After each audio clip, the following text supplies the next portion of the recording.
for the words that he said. May Allah subhanahu wa ta'ala bless him and bless each and every one of you, inshallah.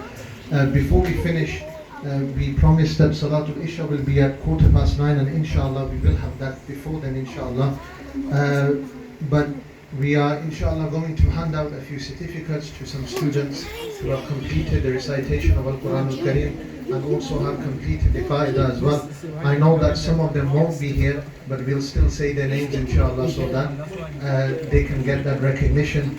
But before that, there were a couple of questions that I received which are related to the talk of the Shaykh today. So inshallah we will ask those questions and hopefully the Shaykh can answer them. So the first question was, Shaykh, you spoke about how imams should be struck off if they abuse their position, but what about imams that are bullied for minor issues by laymen or committee members?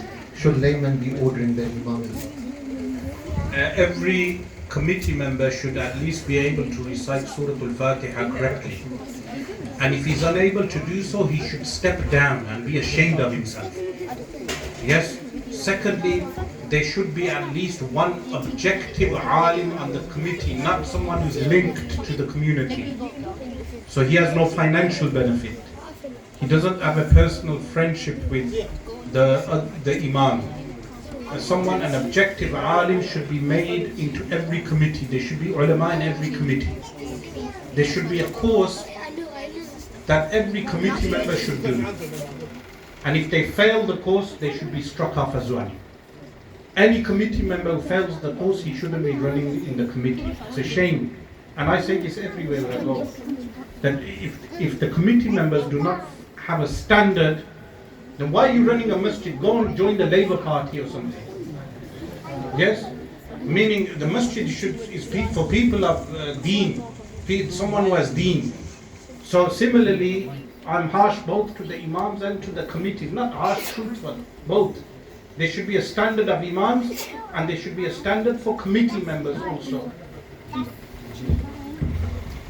Hazrat, you also spoke about the concept of riba.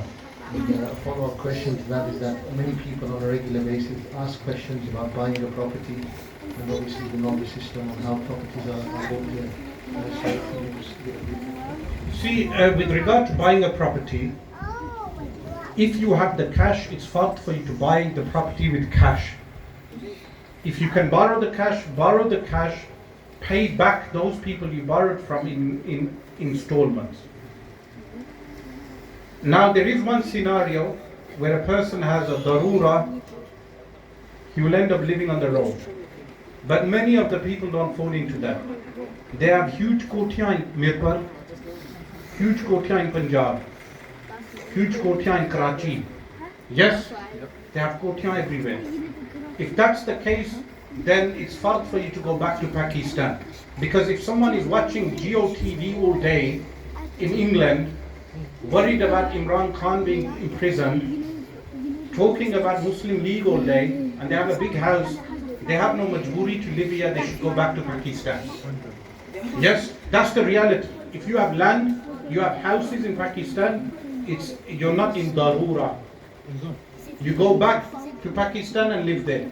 But if you're in a scenario that you have no land, you have no house in Pakistan, you have no extended family, you can apply for a council house and live on council house. But nowadays some people find that embarrassing. How is it embarrassing? It's a house and Allah has given you a house, it's not embarrassing. Similarly, if it comes down to someone living on the road, then they fall into a state of darura, but very rarely people fall into that state. But the people I'm condemning are the people who have property portfolios. Some of them are Mawlidis as well. They open up big property portfolios. I wonder to myself, I'm a Mawlidi also, I've been living on a basic wage. How did you end up with 20 properties? Do you understand? And then what happens, they have multiple properties and then they give the fatwa to people, riba is allowed. I'm not condemning ulama of legitimate businesses. Yes? So remember, there's people who have insecurity sometimes. They end up thinking of this, discussing them. If you've not done any of that thing, you shouldn't be thinking of it. I don't take pot shots. If I need to say someone's name, I'll say it. Yes? I'm just talking in a general way. Because the fatwa is misguiding people. Because what happens, some of them ulama, they give the fatwa to a property tycoon. He goes and buys multiple properties. What he does, he puts new immigrants who come from countries into those properties, charges them extortionate rent and treats them very bad. Yes, that's the reality.